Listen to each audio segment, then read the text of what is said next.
Bom, pessoal, obrigada aqui pela presença de vocês. Eu já vou começar.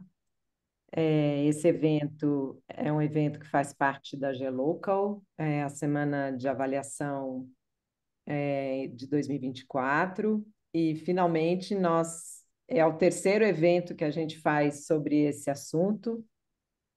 Os dois primeiros foram eventos de construção, de coleta de feedback e contribuições, né, de muitas pessoas da comunidade avaliativa. Então, hoje a gente veio aqui apresentar os resultados e conversar um pouco com vocês, com a comunidade, ouvir um pouco as perspectivas de alguns atores.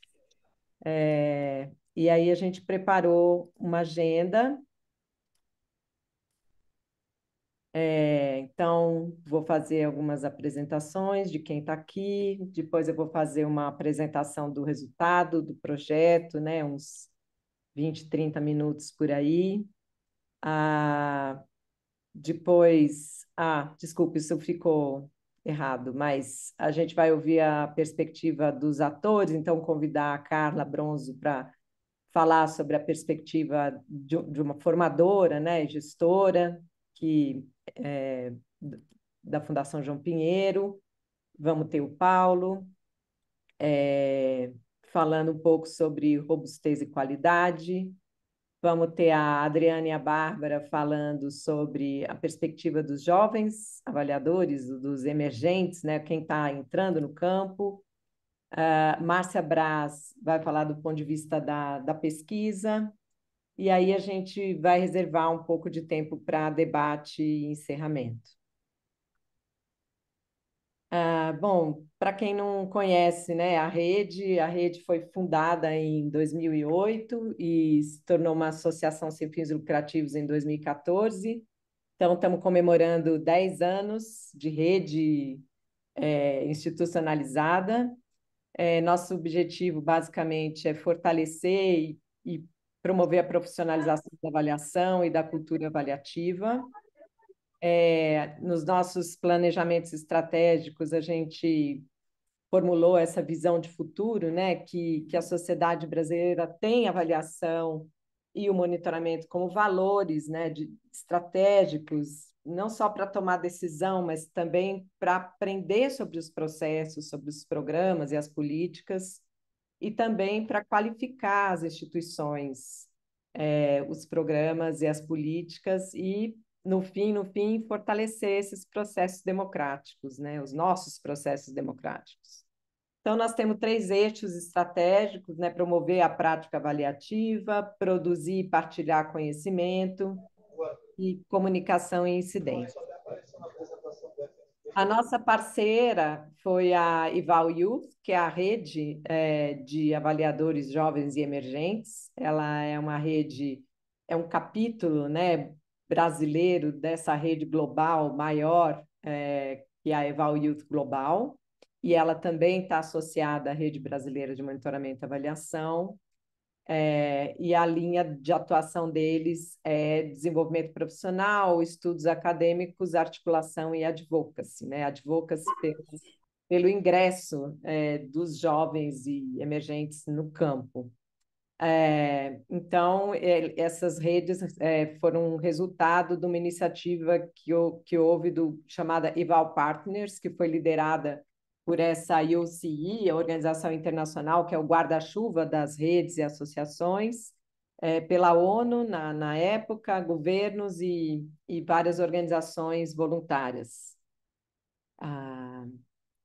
Então, temos aqui hoje a Bárbara, que foi parte da equipe e que veio recrutada, né, da rede de avaliadores jovens e emergentes. A Márcia Braz, que é uma pesquisadora da UFRJ, eu mesma, o Demétrio, que eu vi que acabou de entrar aqui, fiquei tão feliz. O Demétrio também é um avaliador jovem que nos acompanhou durante todo o processo de construção do projeto, foi maravilhoso.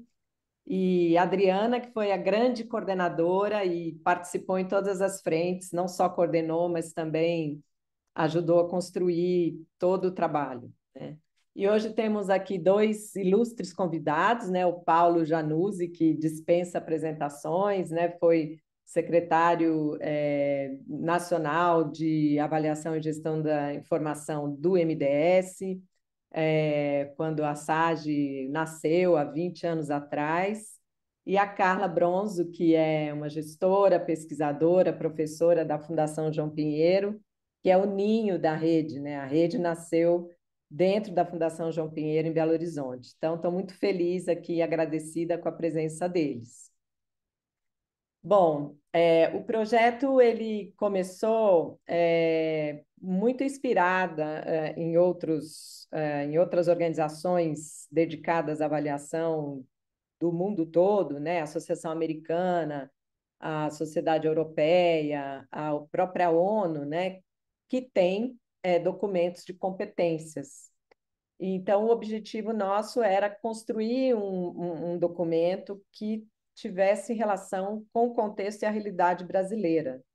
E para quê? Para orientar aqueles que buscam qualificação e profissionalização da sua atuação no campo da avaliação, orientar os formadores, né, os que formam avaliadores e gestores de avaliações no Brasil, orientar organizações que precisam contratar serviços de avaliação e que às vezes não sabem por onde começar, não sabem o que pedir e acabam pedindo requisitos relativos à formação, quando as competências mesmo para avaliação acabam ficando para trás. Contribuir para o aumento da qualidade das avaliações, né? Porque a partir do momento que os gestores e os avaliadores sabem o que fazer e como fazer e que atitudes ter, as avaliações vão ter mais qualidade. Foi um projeto de 2 anos, né? Ele começou em janeiro de 2022, terminou em novembro de 2023, mas tudo um dia acaba, né? E a gente está feliz por isso. A gente partiu de alguns conceitos de revisão de literatura. O primeiro conceito é o da própria avaliação, né, definida, essa é a definição mais aceita e praticada pela comunidade de avaliação do mundo inteiro, né, do Michael Scriven, que é considerado o pai da avaliação. Então, é o exercício sistemático de compreender e valorar um objeto, e esse objeto pode ser uma política, um programa, um sistema, um projeto, um serviço, e para isso definir critérios explícitos e consistentes para um dado conjunto de atores. E competência, a gente partiu da definição também de literatura, né, como combinações sinérgicas de conhecimentos, habilidades e atitudes, que se refletem no desenvolvimento profissional, em dado contexto e em dada estratégia organizacional. Né, o conhecimento mais na linha, as informações estruturadas que te permitem compreender e saber o que fazer, saber por que fazer. Habilidade, o saber fazer, ou seja, aplicar, operacionalizar o conhecimento, uma coisa de técnica, de destreza, e as atitudes, que são como a pessoa se porta, né? O comportamento, a postura que se tem frente a um processo avaliativo, o querer fazer, né? O querer fazer bem. Nosso caminho, percurso, né, do trabalho foi guiado por muitas pesquisas, por 5 componentes de pesquisa, né?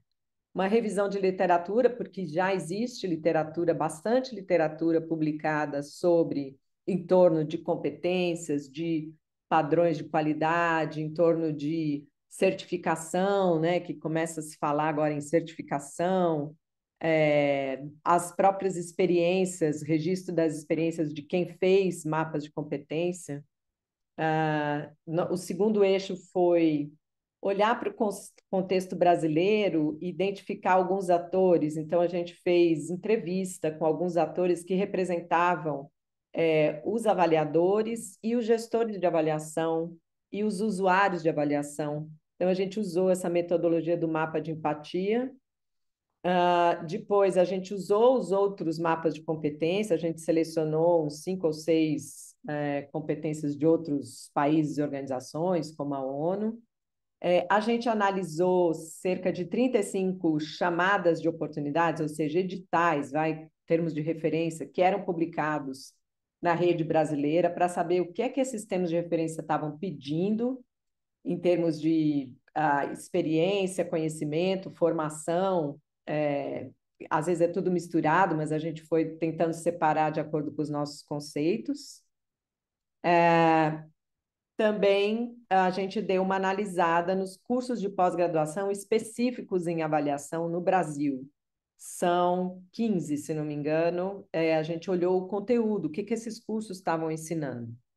E, por fim, a gente fez um casamento, uma articulação entre esse documento que a gente produziu e as diretrizes para a prática da avaliação no Brasil, que foi um documento também feito pela rede, seguindo mais ou menos os mesmos princípios, assim, um documento também participativo e que tinha definido 4 dimensões, que a gente vai falar delas um pouquinho mais para frente. Então, essas são as 4 dimensões: a contextualização e valoração, o método e a viabilidade, direitos e integridade e aprendizagem e utilização. Então, cada uma dessas dimensões tem diretrizes e, baseado nesse conjunto de diretrizes, a gente foi organizando as competências de acordo com os insumos que a gente foi coletando nessas 5 dimensões de pesquisa que eu mostrei. Então, eu vou falar de cada uma das 4, eu vou tentar articular as diretrizes com o nosso documento, para vocês poderem entender melhor um pouquinho do detalhe disso, né? Então, toda avaliação começa com uma boa contextualização do objeto, né? Então, a gente precisa compreender, não só apenas compreender o objeto de avaliação, seja o projeto, o programa, mas compreender também o contexto em que eles operam, né? O contexto organizacional, o contexto cultural, o contexto territorial, muitas vezes. Então, ter essa compreensão, digamos, mais holística de um objeto, né? E descrever um objeto é importante e, às vezes, é muito importante que se faça junto dos interessados, né? Às vezes, até para clarear. E a partir disso que a gente define, né, os critérios avaliativos, as perguntas que devem ser relevantes, e isso tudo tem que estar bem explícito, e bem combinado, e bem negociado. Então, que competências que a gente identifica? Primeiro, essa competência de contextualizar, de conseguir ter uma visão abrangente, sistêmica, sobre um contexto que às vezes é histórico, que é institucional, que é social, e também entender para que está se querendo fazer aquelas avaliações, né? E para isso a gente precisa perguntar, né? Precisa interagir bastante com quem está demandando para saber para que eles querem, para que vai ser usada. Descrever o objeto é uma arte, né? Existem vários instrumentos que têm sido usados, né? O Paulo traz muito, tem trazido muito, e a Fundação João Pinheiro, o mapa de processos e resultados, outras técnicas como modelo lógico, teoria da mudança, ajudam a descrever e alinhar o entendimento desse objeto avaliativo. Os critérios avaliativos, a gente sabe, né? Tem os critérios da OCDE, que são muito praticados, mas eles têm sofrido algumas críticas da comunidade, né? Porque falta um pouco um olhar para a equidade, um pouco de olhar para a sustentabilidade ambiental, para a justiça social. Então, mas são bastante adotados, né? Sua eficiência, eficácia, efetividade, quer dizer, a competência que, no caso, é conhecer os critérios avaliativos e saber articular os critérios avaliativos com os propósitos das avaliações. E a gente faz isso com pactuação e diálogo, né, entre quem está avaliando e quem está demandando, também ouvindo outros interessados e tudo. E a partir disso, é que a gente constrói as perguntas avaliativas relevantes, né? Então, de acordo com o foco da avaliação e das necessidades e interesses dos principais atores. Então, habilidades aqui seriam capacidade de negociar, capacidade de se comunicar, curiosidade, né? Também a curiosidade de pesquisar a questão do contexto, principalmente do contexto histórico e tal. Outro eixo é o método e viabilidade, né?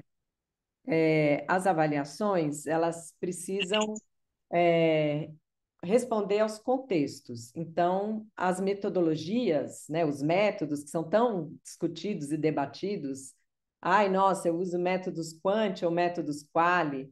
Os métodos, eles têm que estar em função de responder às perguntas, né? Responder o objeto avaliado e as finalidades da avaliação. Então, e os métodos, claro, tem que ter uso criterioso desses métodos e gerir as avaliações cuidadosamente, de forma transparente e flexível, mas também a gente tem que ter jogo de cintura de saber que existe. Oi, gente, fecha o microfone, por favor. Existe o tempo oportuno, existem os recursos disponíveis. Então, isso tudo tem que ser combinado de forma que você consiga fazer uma avaliação viável em termos de tempo e recursos, mas com percurso metodológico claro, explícito e robusto. Depois a gente vai falar sobre esse conceito de robustez. Autonomia e independência também são importantes. A gestão responsável do processo avaliativo e a meta-avaliação que entra como o olhar para a qualidade da avaliação, né? A avaliação da avaliação. Muito bem. Então, é isso, quer dizer, a competência da avaliabilidade do tempo oportuno é saber lidar com as restrições de tempo, saber lidar com o tempo político das coisas, das avaliações e das expectativas de quem está esperando aquele resultado. Nessa dimensão aqui também apareceu a questão das abordagens, né? As abordagens que são as teorias de avaliação. Por exemplo, abordagem participativa. Existe aí um leque enorme de abordagens, muito registrado na literatura, e cabe aos avaliadores e aos gestores conhecerem, né, essas abordagens e selecionarem as abordagens de acordo com o contexto. Os métodos, né, exigem habilidades de saber escolher os métodos, saber construir instrumentos de coleta de dados e informações, saber analisar. Isso é uma coisa que dificilmente se ensina, né? Uma boa análise quantitativa, uma boa análise qualitativa. De novo, né? Escolher de acordo com as perguntas. Aqui aparece uma coisa que é um pouco inédita, porque nossas competências são as mais novas, a importância do olhar sistêmico, de reconhecer e incorporar a complexidade, saber que aquele programa tem conexões com outras disciplinas e que precisa, às vezes, trabalhar de forma articulada. E também a boa gestão dos processos, né? Saber planejar uma avaliação, saber manejar os recursos, até humanos, a equipe, o demandante, saber se comunicar continuamente com o demandante, com a equipe, e também usar estratégias corretas de comunicar resultado para diferentes tipos de público. Aqui a terceira dimensão seria dos direitos e integridade, né? Seria construir a legitimidade entre os interessados, porque os interessados precisam ser respeitados em alguns direitos e posições, quer dizer, ouvir as perspectivas de todos e isso implica, às vezes, em diferenças culturais e políticas. E, para isso, os procedimentos de pesquisa têm que respeitar, têm que garantir esse respeito, essa segurança, esse lugar de fala dos interessados. E, claro, faz parte também o respeito às leis e normas, né, vigentes. Então, basicamente é isso, quer dizer, a ética também tem uma relação com o orgulho do trabalho bem feito. Então, o compromisso com a qualidade do trabalho. Saber manejar também conflitos de interesse, identificar, proteger a avaliação de constrangimentos políticos, enfim, construir uma relação de confiança com os envolvidos, né? A questão da reciprocidade. Essa parte de diversidade e inclusão é muito importante, né? Facilitar a inclusão e a participação adequada dos atores, especialmente os atores que são tradicionalmente excluídos de processos avaliativos. Também a preocupação com a inclusão dos jovens. Minutinho.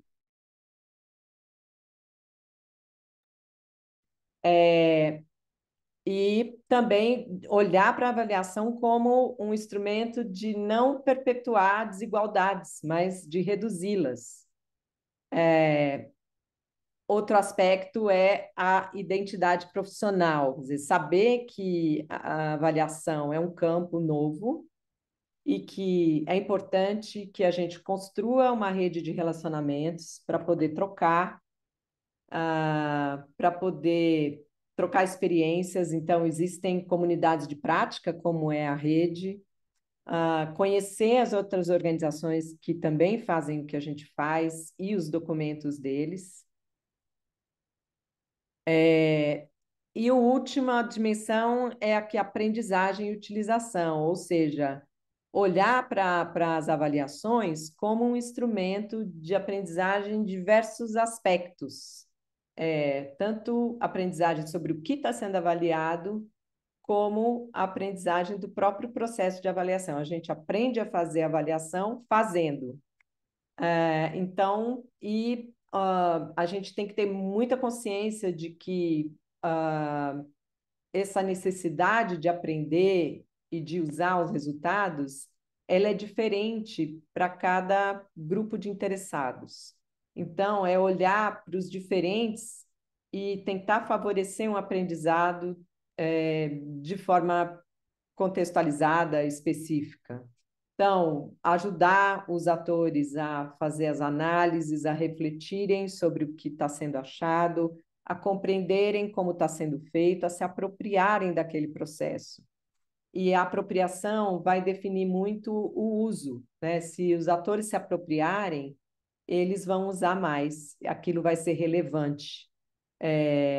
E claro, vai ajudar em outros processos de decisão, de prestação de contas e tal. Então, vejam que essa listinha, né, de diretrizes, ela leva a competências que têm muito a ver com a habilidade interpessoal nossa de diálogo, de pactuar propósitos, de negociar prazos, desenhos. Também o compromisso com o processo, quer dizer, de saber que uma conclusão não é uma opinião, né? A conclusão e a atribuição de valor, ela é baseada nas evidências que você coletou com o método que você escolheu.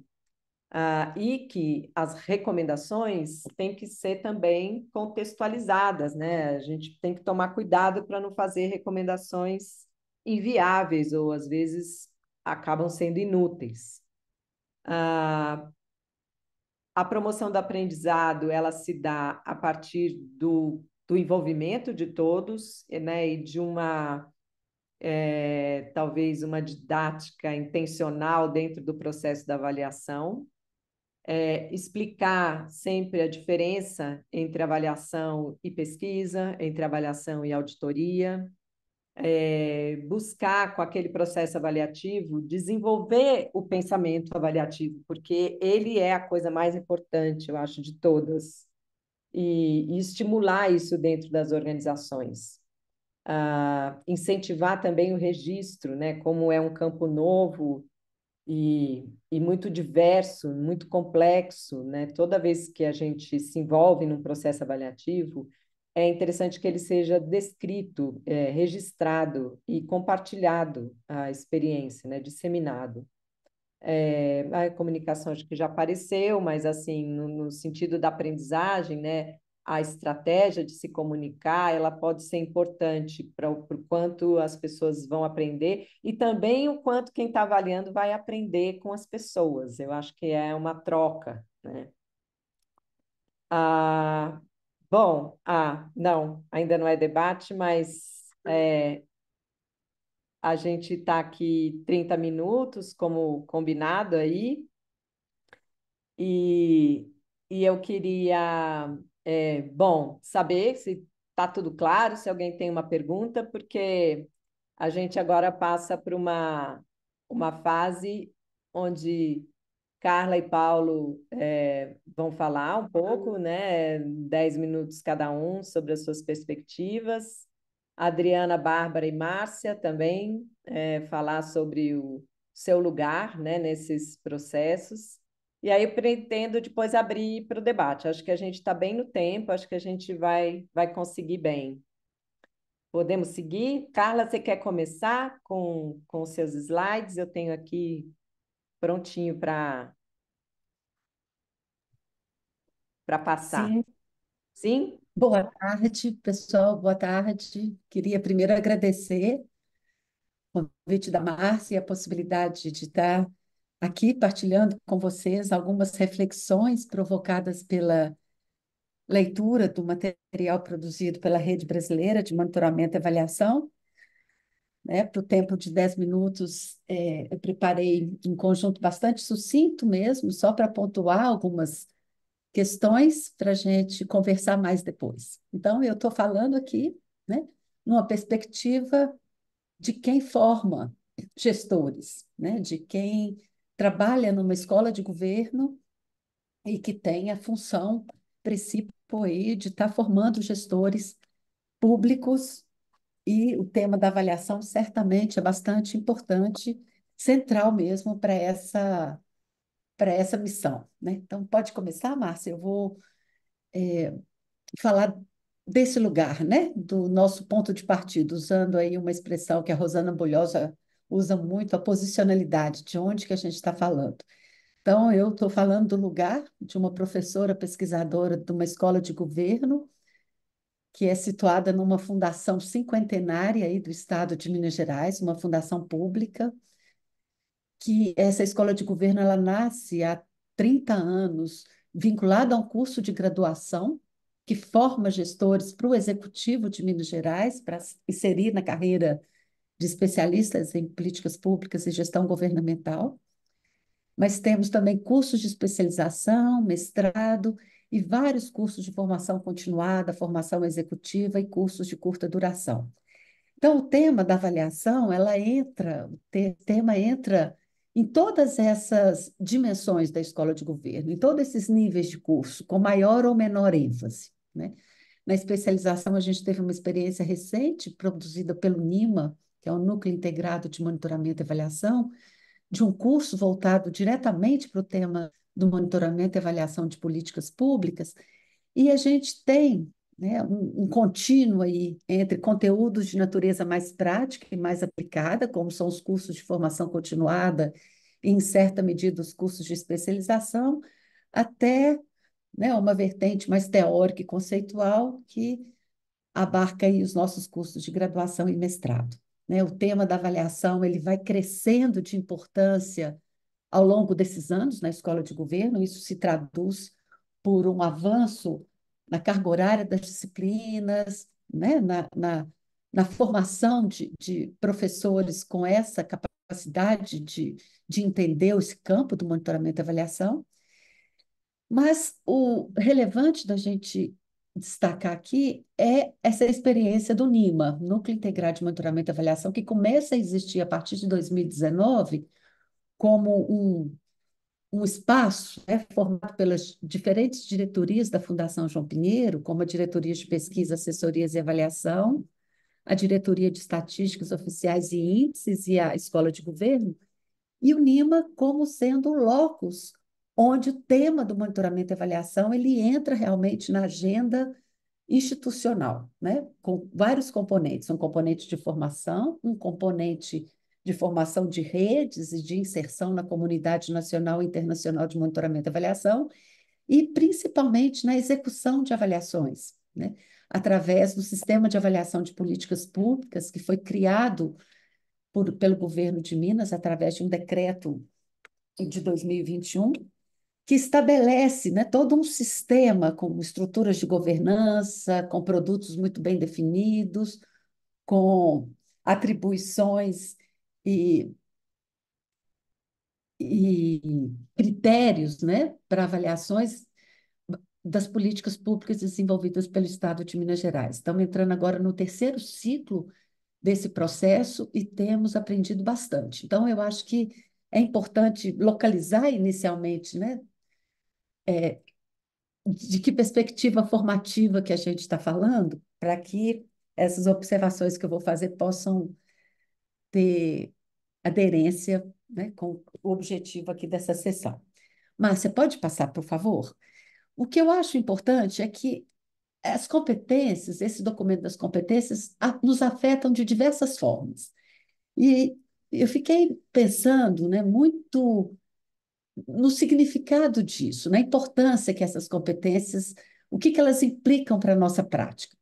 E aí fica muito claro que se trata de um guia, mas é muito mais do que isso, porque eu acho que ele contribui para estruturar um campo, né? Um campo científico. E aí o conceito, não vou falar muito sobre isso, porque não é o objetivo de uma aula aqui, mas eu acho que só demarcar, né, o conceito de Bourdieu de campo científico é um lugar onde estão inseridos os agentes e instituições que produzem, reproduzem ou difundem, no caso do campo científico, a ciência. Então, quando a gente pensa, né, na importância desse guia como um marco valorativo para estruturar o campo da avaliação no Brasil, isso é de uma importância extraordinária, porque ao delimitar, né, as instituições, os agentes, define também um campo discursivo, né? Um conjunto de representações, de semânticas, de mapas cognitivos, de valores, princípios, crenças, percepções que modulam, né? Que orientam, que condicionam até, de certa maneira, as ações dos agentes desse campo. Então, eu acho que isso é bastante importante, porque todo o campo científico, um campo em qualquer outra dimensão do mundo social, ele define os argumentos de autoridade, de legitimidade, eles definem as lentes pelas quais os agentes desse campo enxergam, né, o mundo. Então, eu acho extremamente importante focalizar esse guia como esse marco valorativo para o campo da avaliação, como um marco importante que define mesmo um conjunto de critérios e parâmetros e concepções que ajudam a conformar esse espaço de produção de conhecimento e de produção de práticas, né?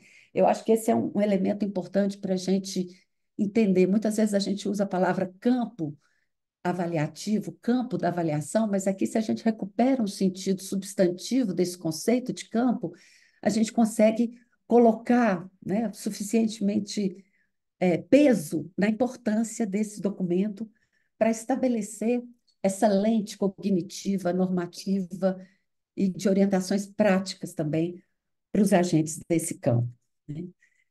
Márcia, então, assim, buscando aí novamente, né, os termos que a Rosana Bulhosa identificam aí para o campo da avaliação, esse guia fornece não só princípios do que é a atividade avaliativa, né, o ser da avaliação, a natureza mesmo desse empreendimento avaliativo, para que ele existe, mas também estabelecem os valores desse campo, né? Quais são os valores, os princípios, né, que nos guiam. E logicamente, também os princípios metodológicos. Até então, eu acho que a discussão do campo da avaliação ficava muito centrada na discussão metodológica, métodos quant ou quali, né? Avaliação de impacto, avaliação de desenho, avaliação de processo, isso tudo é muito importante. Mas eu acho que é também necessário recuperar, né, esses critérios e esses princípios que têm a ver com a própria natureza da prática e do saber avaliativo e dos princípios que orientam esse campo, né? E o guia de competências, ao trazer, né, os critérios e as dimensões e analisar as competências do ponto de vista do conhecimento, das habilidades e atitudes, eles são fundamentais para entender os atores e os contextos, né? Para entender que a avaliação não se dá como uma mera técnica num vazio institucional, ideológico, né? Que são atores com interesses, visões diversas, e esses atores são governamentais, não governamentais, da sociedade civil, contextos culturais diversos, e que isso nos obriga a pensar nas perguntas e nos critérios avaliativos que vão ser mobilizados, né? Não são critérios ou perguntas que a gente tira de uma cestinha, mas eles têm que, de fato, serem mobilizados e modulados a partir dessa leitura desse contexto. Isso tem a ver com a primeira dimensão do guia, né? E principalmente o tema das abordagens metodológicas diversas, que está ligado a uma dimensão importante, seja do documento dos critérios, das diretrizes, como do documento das competências, a importância ainda, né, de discutir várias abordagens metodológicas, que muitas vezes a gente ainda tem que falar o que pode parecer óbvio, né? Que avaliações de impacto, avaliações quantitativas, elas são uma forma, mas elas não são uma única forma, ou talvez nem mesmo a mais central ou importante, e a importância de uma visão sistêmica, que é bastante novidade no campo das políticas públicas, trazer essa visão da complexidade também para o campo da avaliação. Isso né, nos mostra aí da terceira dimensão dos usos e aprendizagem, né, que mais do que as entregas, né, dos produtos, dos relatórios de avaliação, os documentos enfatizam muito a necessidade de escuta, de empatia, de tradução que o avaliador tem que ter para, de fato, conseguir fazer toda essa leitura da complexidade dos atores, dos contextos, e esse ambiente absolutamente interativo. A avaliação é o produto desse conjunto de relações que se criam no ato da avaliação, né? E ele não tem utilidade nenhuma se de fato não tiver vinculado ao uso efetivo de para que a gente faz a avaliação, né? E, claramente, a última dimensão, mas não menos importante, é a dimensão da ética, da inclusão, da diversidade, que também é um elemento valorativo, normativo muito importante para a gente pensar a prática avaliativa para além de uma discussão meramente técnica, né? Então, eu queria ressaltar esses elementos, entre outros vários elementos importantes que estão previstos nos documentos de competências, né, para ressaltar isso, esse esforço, né, de colocar de forma tão cuidadosa, né, o processo absolutamente cuidadoso, participativo, uma produção coletiva mesmo desses dois documentos, colocar isso à disposição de uma comunidade, né, de agentes que são desde pesquisadores, gestores, avaliadores, consumidores de avaliação, esses elementos para conformar esse campo e conformar uma certa língua franca, né? Que ainda é tão pouco conhecida no nosso campo. Então, eu acho que o glossário, que também está presente ali no, como anexo das competências, é um material bastante precioso, porque permite que essa comunidade fale uma mesma língua, que a gente consiga estabelecer semanticamente um universo comum de sentido, porque isso é absolutamente crucial quando a gente pensa na constituição de um campo e dessa lente, né, cognitiva, normativa, valorativa que orienta as relações nesse campo. Então, como que isso nos afeta? Passando aí para a penúltima, né, já acabando, já que nosso tempo é pequenininho, né? Essas competências nos afetam, especificamente pensando na nossa escola de governo e no NIMA, no núcleo integrado, em toda a nossa atuação como fundação, né, ligada ao executivo estadual, isso nos leva a pensar claramente o projeto pedagógico dos nossos cursos. Como que a avaliação se insere ali? Né? Que tipo de avaliação, que tipo de conceitos a gente está trabalhando nas nossas disciplinas? Né? Isso nos exige lançar luz realmente sobre o conteúdo das disciplinas, seja no curso de graduação, seja nas disciplinas do mestrado, ou na especialização, ou nos próprios cursos de formação continuada, qual é o conteúdo, de fato, que a gente está veiculando e que a gente está vocalizando e difundindo, né? Isso nos leva também a pensar o perfil, as habilidades e atitudes do nosso corpo docente, né? Basta ser um conhecedor de técnicas de avaliação, né? Que habilidades e atitudes esse corpo docente e também o corpo de pesquisadores avaliadores, como que a gente pode fazer uma leitura das nossas competências hoje? A gente é chamado, é convocado a fazer essa reflexão a partir da leitura desse documento. Né? A gente tem que se perguntar, de fato, a gente está conseguindo desenvolver habilidades e atitudes e temos o conhecimento necessário para dar conta dessas diretrizes que trazem tanta complexidade para o campo avaliativo, né? Também nos leva a pensar o que a gente precisa fazer para formar aqueles que consomem ou demandam as avaliações, né? A gente precisa também entender que tem esse outro elemento ali, né? Aqueles que estão demandando a nossa avaliação. Quais são os valores que eles têm? Quais competências que têm que ser desenvolvidas para que eles entendam e saibam realmente demandar e consumir essas pesquisas avaliativas? Isso nos leva a pensar materiais didáticos, isso nos leva a pensar estratégias de produção de conhecimento, né? Nos leva a pensar em como que a gente pode criar formas de comunicar essas competências, né? Seja sobre a forma como a gente já vem fazendo de elaboração de materiais didáticos, mas também nos leva a pensar, sei lá, uma série de podcasts onde a gente pode tentar difundir um pouco mais para a comunidade que não é de avaliadores, mas que é aquela, né, da imprensa, da sociedade civil, dos governos demandantes de avaliação. Eu acho que também nos ajuda a repensar o desenho das nossas pesquisas avaliativas, né? Qual é o desenho que a gente está fazendo? As nossas avaliações no NIMA, né, elas estão suficientemente desenhadas para abarcar essa dimensão da complexidade da avaliação? A gente está conseguindo, de fato, ser absolutamente interativo e participativo no desenho das nossas avaliações? A gente tenta bastante, é algo que a gente tem muita preocupação, mas eu acho que ao reler esse documento das competências, a gente vê que a gente pode trazer mais elementos para pensar o desenho das nossas avaliações e a forma como a gente apresenta essas avaliações também. Por mais que a gente tenha preocupação com a linguagem, né, com a forma de difundir os resultados dessa avaliação, eu acho que ao ler o Guia das Competências, a gente vê o quanto que a gente ainda precisa caminhar para, de fato, conseguir mostrar essa riqueza, né, do empreendimento avaliativo. E algo que a gente já vem começando a fazer no NIMA também, que é exercícios de meta-avaliação.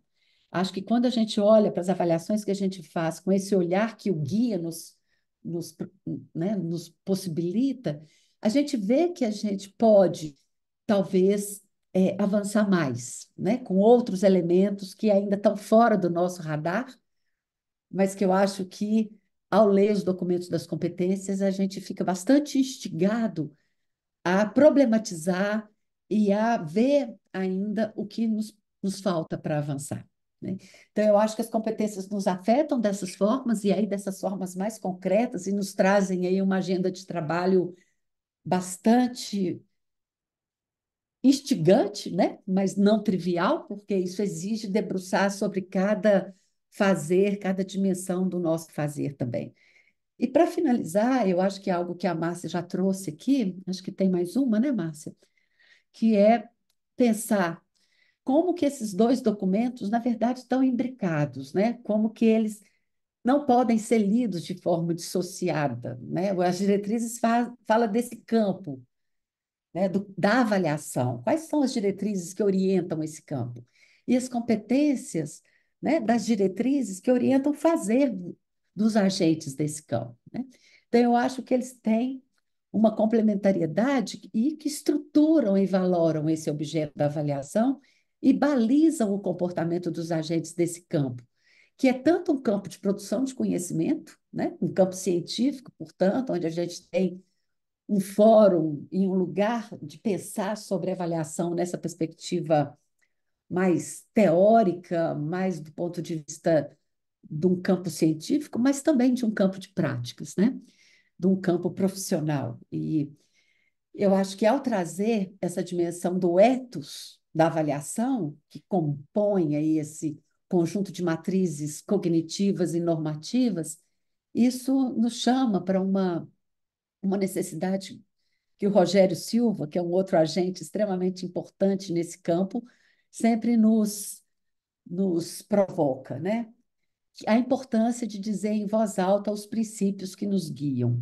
Eu acho que muitas vezes a gente supõe que esses princípios eles são implícitos, né? Que eles não precisam ser divulgados, eles não precisam ser explicitados o tempo todo, mas eu acho que o recado que fica ao ler esses dois documentos, pelo menos essa foi a percepção mais forte, né, que eu tive da leitura e da reflexão sobre esse material, é da importância de dizer em alto e bom som o que nos move, né, o que nos guia, quais são esses princípios, valores, né, e princípios que nos orientam na nossa prática científica e na nossa prática profissional.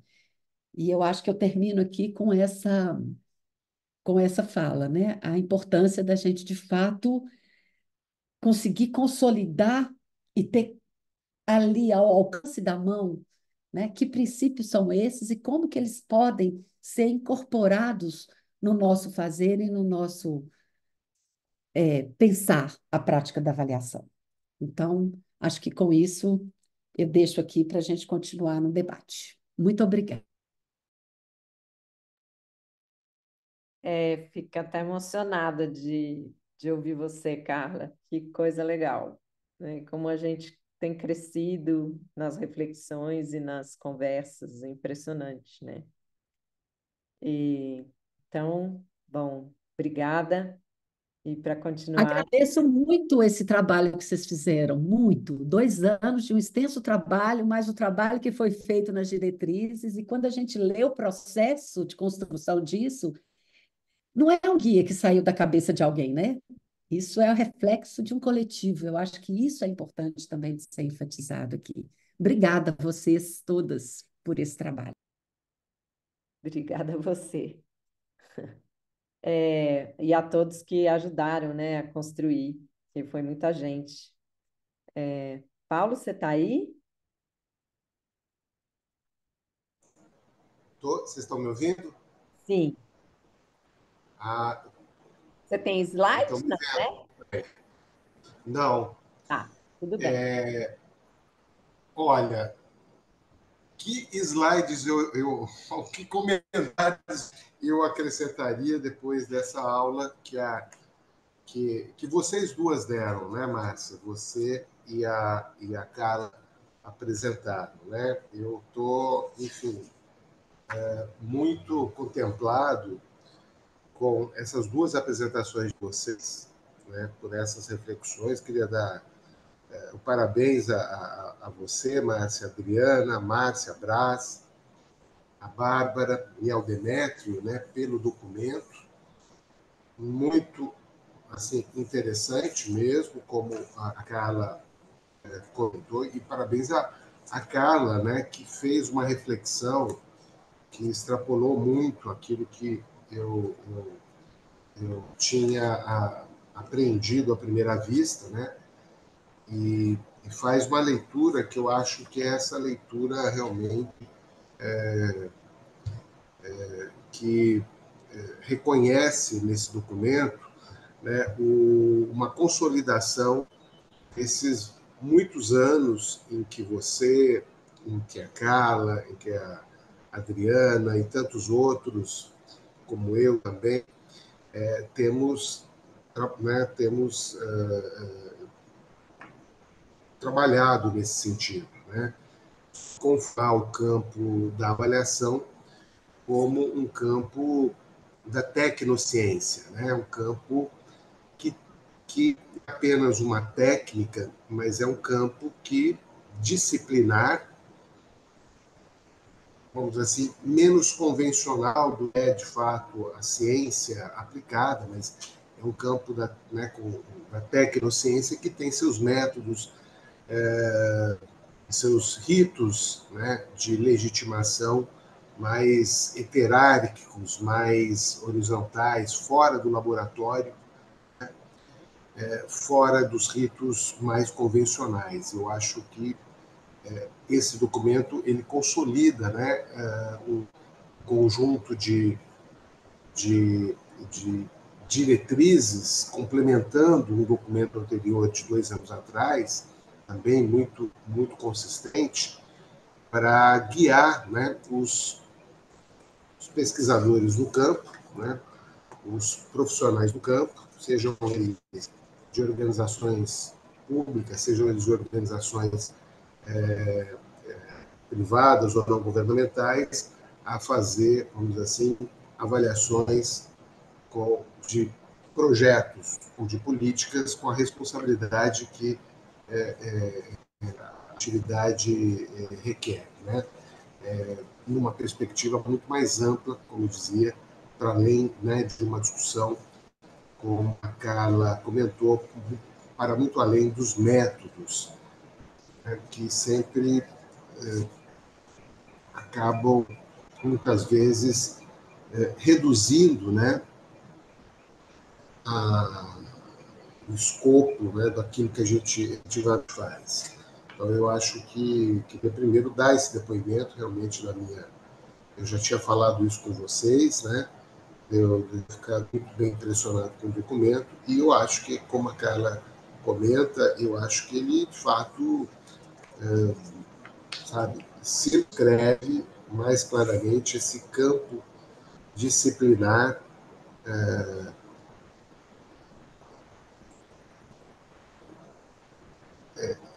responsabilizando ou, de certa forma, obrigando, né, a quem se debruça sobre a avaliação a reconhecer que isso precisa ser feito com mais consistência metodológica ou, para além disso, né, consistência ou uma responsabilidade epistemológica mais ampla, né?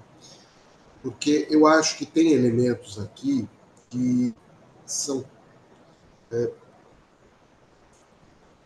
elementos com os quais eu me identifico muito, né, nessas 4 dimensões e nesse conjunto, né, de competências explicitados para cada uma delas. Eu queria, então, fazer comentários de alguns desses elementos que eu acho que, particularmente, para mim, né, se mostraram muito importantes ao longo desses 10, 15, 20 anos em que trabalho no campo, né? E que bom ver aqui vocês, né, que tiveram essa competência de não só de fazer, vamos dizer assim, esse mapeamento de competências junto com vários profissionais, mas de refletir e consolidar esse documento, né? Por exemplo, no campo, né, uma questão que vocês trazem que é muito importante nesse documento tem a ver com essa dimensão da contextualização e valoração, né? Realmente, a gente fica muito claro que essa necessidade de que o avaliador reconheça melhor, conheça melhor o campo em que ele vai, o campo temático em que aquela política, aquele projeto se refere, né? uma das grandes críticas que se faz, né, essa autonomização da avaliação é que ela foi progressivamente se afastando da discussão política, histórica, institucional, né, que qualquer avaliação se insere. Né? Ela foi, enfim, virando, né, um campo de aplicação de métodos, quando, na verdade, ela, né, longe de ser neutra, né, supostamente neutra, ela faz julgamentos, ela faz apreciações, ela faz recomendações que têm impactos no campo político, no campo institucional. Então, uma das competências aqui elencadas por vocês tem a ver exatamente com a necessidade de uma análise do contexto, né, em que aquele política e projeto se insere. Tem a ver um pouco o que, né, eu advogo muito, no caso de políticas públicas, análise, né, do contexto histórico, institucional, a base institucional de uma política, né, os atores e os seus interesses naquela política e as ideias e valores por trás, né, daquela política, daquele programa. Não dá para... Né, a experiência que o Brasil passou ao longo desses 20 anos mostra claramente que programas avaliados segundo as diferentes metodologias, respondendo várias perguntas avaliativas de forma muito positiva, não resistir, às vezes, às ideias, né, e as mudanças de interesses e de atores ao longo do processo. Né? Então, a gente não pode ser ingênuo nesse sentido. Eu acho que esse documento ele resgata a dimensão política, né, e institucional que toda avaliação tem que ter, né, de partida, essa explicitação. Também nessa dimensão de contextualização e valoração, vocês destacam a necessidade de explicitação de critérios avaliativos, que podem ser mais restritivos, no sentido da eficácia, da eficiência, da efetividade, pode contemplar outros, né, como, por exemplo, né, a relevância da intervenção, do projeto, do programa, a coerência do desenho desse projeto em relação àquilo que se... Né, a outros valores públicos e a própria sustentabilidade dos efeitos da política. O documento ele explicita isso, que a gente precisa deixar de forma muito clara quais são os critérios avaliativos, né, que devem ser citados, né, naquela avaliação. Né. No fundo, tem a ver com a primeira questão, né, a explicitação da dimensão política né, que precisa ser colocada. Do ponto de vista da discussão de métodos, vocês também consolidam uma prática, né, Márcia, que você sabe bem que é uma prática que a gente sempre discutiu muito e que esteve muito forte na proposição da Revista Brasileira de Monitoramento e Avaliação, que depois acabou, né, ensejando a criação da Revista Brasileira de Avaliação, pelo Rogério e de todos vocês, é a clareza de que os métodos vêm depois das perguntas. Né? Parece tão óbvio dizer isso, mas às vezes não é tão claro, né, para determinadas subcomunidades epistêmicas que tendem a valorizar determinadas metodologias, né, em detrimento, às vezes, das perguntas mais relevantes, né, para a sociedade em dado momento. Então, a necessidade de que os avaliadores conheçam, né, as várias metodologias, as potencialidades, né, de cada uma das metodologias e as limitações de cada uma das metodologias. E, sobretudo, que as metodologias, né, respondem perguntas que vêm do processo, né?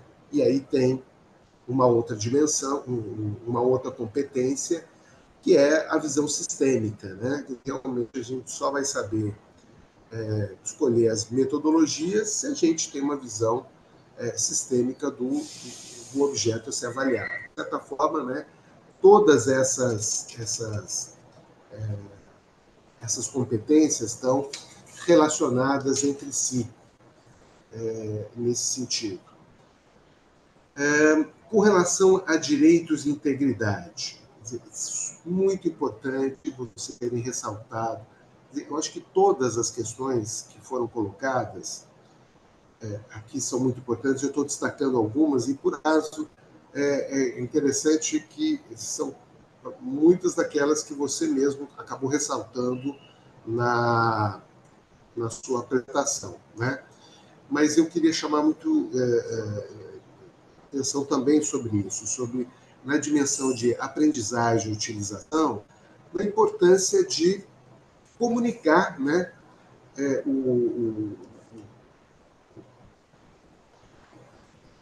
de participar o gestor do projeto, do programa, de todos os procedimentos serem usados na avaliação. A avaliação também é um processo de aprendizagem, né? E a gente aprende muito no processo em que, quando a gente né, quando a gente precisa muitas vezes fazer explicitar melhor o edital, né, de contratação de uma pesquisa, né, a gente tem que citar quais são as perguntas avaliativas, mas exatamente o que a gente quer saber, como é que o programa funciona, né? Quer dizer, todo o processo de elaboração, vamos dizer assim, do projeto né, a ser seguido para avaliação já é um processo de avaliação muito nesse sentido. Não está, de certa forma, né, está meio que sugerido aqui que a avaliação mista, né, não é uma avaliação talvez muito mais poderosa do que imaginar, né, do que imaginar a avaliação externa ou a avaliação interna, né?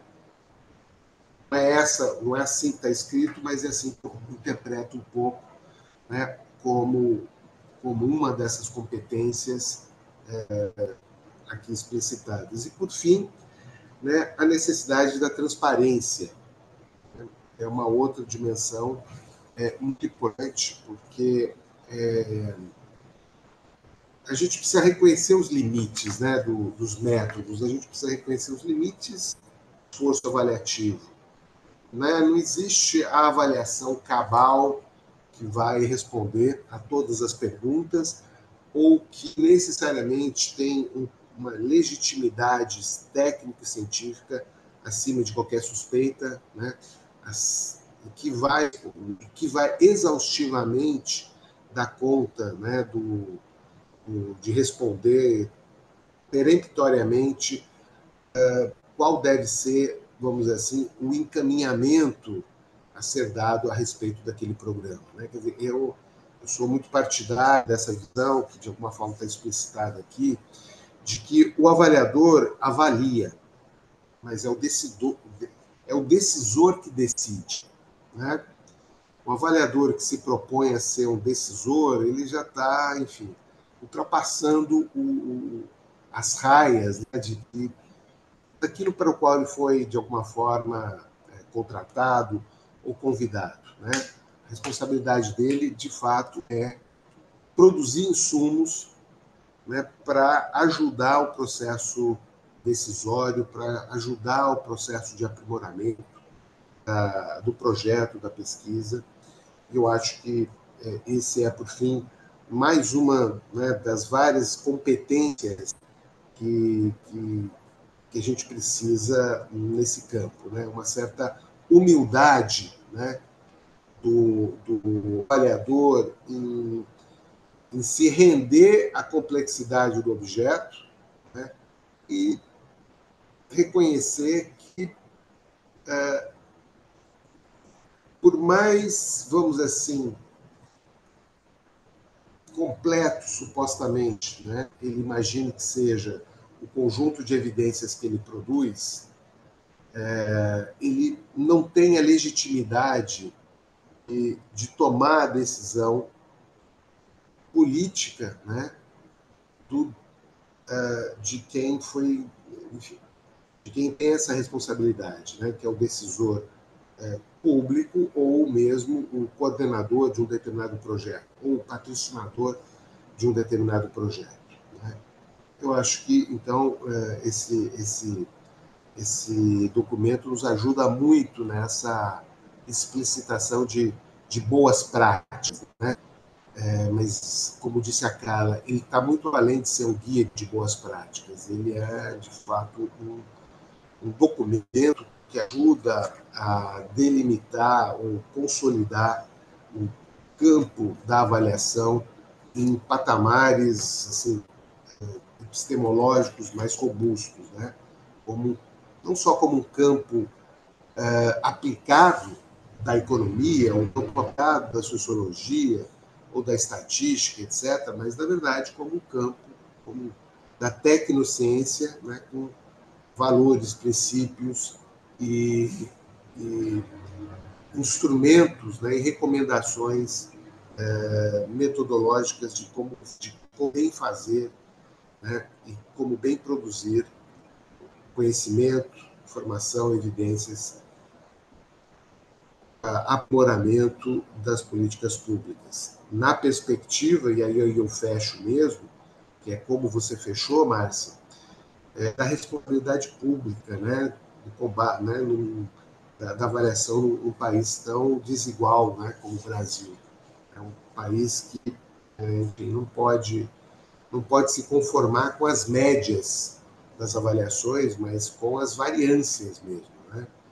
Certo? Com as desigualdades que a gente tem, que precisam ser apontadas, que precisam ser identificadas, né? Para que a gente possa avançar para um país mais justo. Era isso. Parabéns aí vocês pelo trabalho e vou usar esse material, né, nas minhas atividades, enfim, como profissional do campo e como professor também. Obrigado. Super obrigada, Paulo. Foram super legais suas reflexões aí, e o quanto que você compartilhou aí da sua experiência. Eu queria convidar, então, Adriana e Bárbara. Bárbara não quer muito falar, não, mas. Quem vai primeiro? Vai você. Agora, primeiro, assim, é uma honra estar aqui. Foi uma honra, eu acho que eu preciso compartilhar isso, porque realmente foi uma honra poder participar, construir esse projeto desde o começo, né, Márcia? Pensar nele, a confiança que a Márcia depositou também na coordenação. Foi um aprendizado, mas ao mesmo tempo foi uma satisfação, porque eu vou contar um pouquinho, né? E Bárbara vai complementar a trajetória dela. É, eu trago uma trajetória de economia, então, assim, métodos, metodologia, essa questão da visão sistêmica, eu tinha vários desses elementos, mas eu nunca conseguia entender, quando eu me deparei com a avaliação, eu nunca consegui entender como o meu conhecimento, as minhas habilidades, as minhas próprias atitudes, eu não conseguia perceber quanto elas são tanto em sintonia com o campo da avaliação. Então, assim, esse trabalho, aos poucos, que a gente fez as entrevistas, a gente foi lendo os outros, a bibliografia, aos poucos que a gente foi chegando, né, nos conceitos, o que a gente estava trazendo da nomenclatura também, aos poucos eu falei, nossa, eu realmente tenho isso. Faltava alguém me dizer, né? Era a minha sensação. E eu sempre ficava, não, eu sei gerir projetos, eu sou boa em gerir projetos, eu consigo me relacionar bem com as pessoas, articular temas, isso eu consigo fazer bem. Mas eu sempre achava que aquelas competências todas da economia, da pesquisa científica, eu achava que faltava alguma coisa. Mas eu entendo por quê. Porque eu olhava para a economia com muito descrédito, que eu achava que era uma coisa, como o Paulo colocou, né, era uma coisa muito rígida, você não tinha muita flexibilidade, era tudo muito pela média. E eu era muito insatisfeita em analisar a realidade social, principalmente no Brasil, pela média, porque a gente via que nada resolvia. Então, assim, só para trazer um elemento do que foi esse projeto, e vocês falaram muito do glossário, que é um prazer vocês darem tanto valor ao glossário.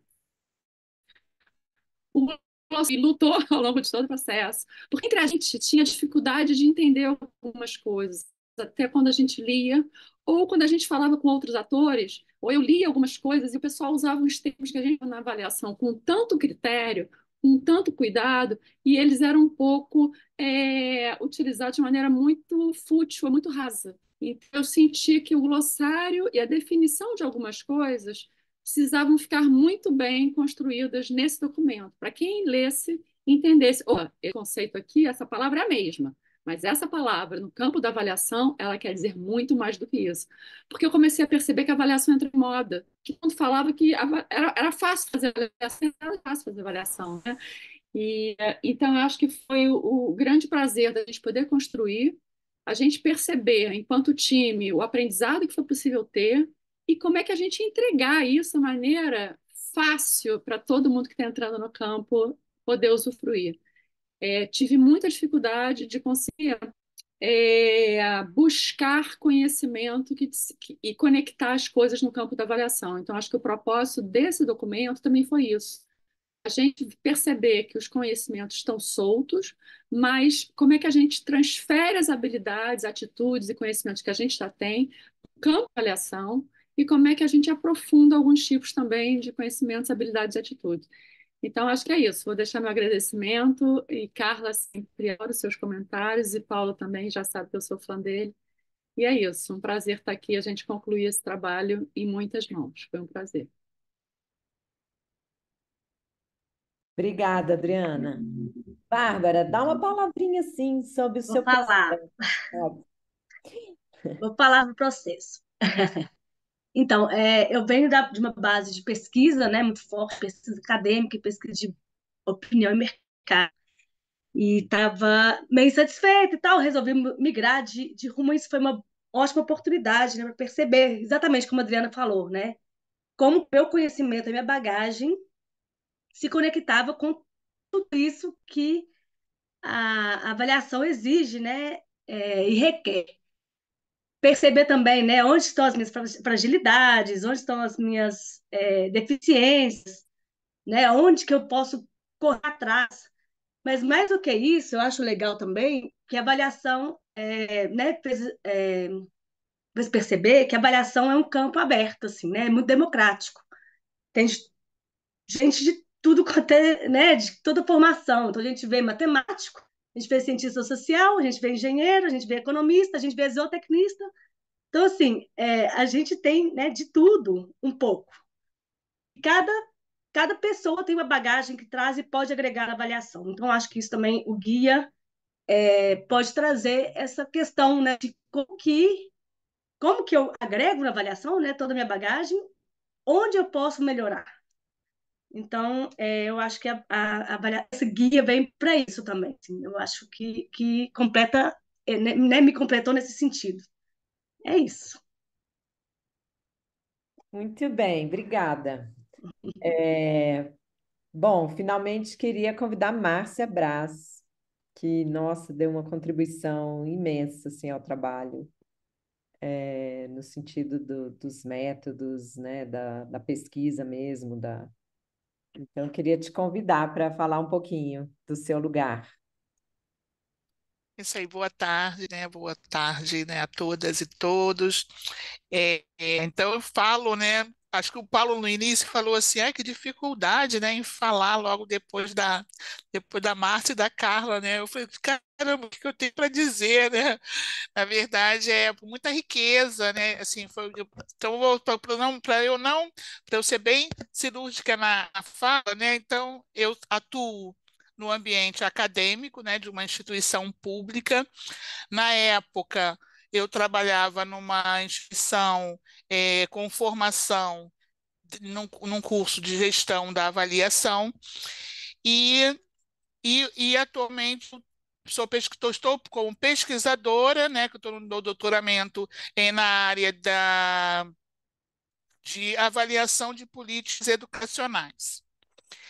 Então, falar, né, da avaliação, hoje a proposta é para eu poder pensar um pouco como foi esse meu processo. Primeiro é agradecer, né, um agradecimento de ter podido participar e colaborar num projeto que, em seu processo de construção, contou com alguns elementos que são primordiais para que tenha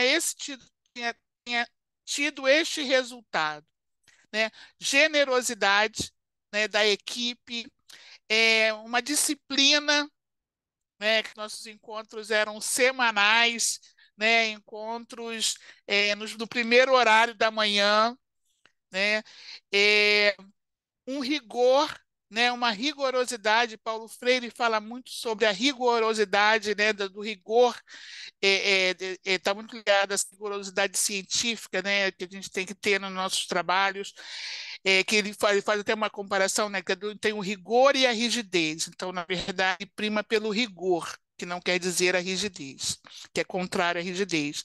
E é um rigor tanto conceitual, metodológico, epistemológico. Então, é muito agradecimento por poder ter podido fazer parte desse projeto.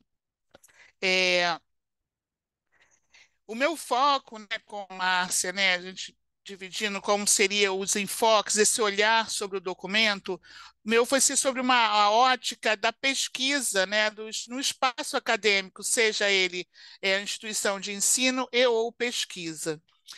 E eu fiquei imaginando, né, se eu pudesse dar um título, né, essa pequena fala, né, compartilhada aqui com vocês, seria o seguinte: a possibilidade de incorporar a pesquisa na prática cotidiana do avaliador a partir do documento Competências para a Prática de Avaliação no Brasil. Trazer a pesquisa, aí eu tentando contextualizar essa fala, essa parte inicial, pegando um pouco o Pedro Demo, que ele fala o seguinte, que a pesquisa é um caminho para novos conhecimentos, como princípio educativo. E é um pouco do que foi falado ao longo todas essas apresentações, né? E o Demo ainda enfatiza que a pesquisa ela é vista sob dupla face, que são complementares. Uma como princípio científico e outra como princípio educativo. Eu observei muito isso na fala da Carla, né? Ela trouxe muito essa questão do princípio científico, né? Essa perspectiva científica e essa perspectiva educativa que o documento impulsiona, né? E o documento, na verdade, ele por si só, ele não faz sentido, né? Isso vai fazer sentido à medida que tiver essa interação. É, e aprender pela pesquisa é, é um instrumento importante para superar a aceitação acrítica da realidade, bem como para a solução de problemas postos, o que poderia resultar em melhores condições para legitimar a prática da avaliação e fortalecer o campo avaliativo. A esse respeito, trazendo novamente Paulo Freire, não vou me alongar, é só para dar esse preâmbulo, né? Paulo Freire considera que o exercício da curiosidade convoca a imaginação, a intuição, as emoções, a capacidade de conjecturar, de comparar, na busca da perfilização do objeto ou do achado de sua razão de ser. Um ruído, por exemplo, pode provocar minha curiosidade. Observo o espaço onde parece que está se verificando. Aguço o ouvido. Procuro comparar com outro ruído, cuja razão de ser já conheço. Investigo melhor o espaço. Admito hipóteses várias em torno da possível origem do ruído. Elimino algumas até que chegue a sua explicação. Essa fala do Paulo Freire, eu olhando para esse documento, eu falei, gente, é isso, eu vejo esse documento como esse diálogo, né? Essa conversa com o documento. Essa semana eu estava num grupo de discussão que falava sobre isso, que o documento, você conversa com ele para poder dialogar com outros. Achei bastante interessante essa utilização essa forma, né, de olhar para o documento que aparentemente é neutro.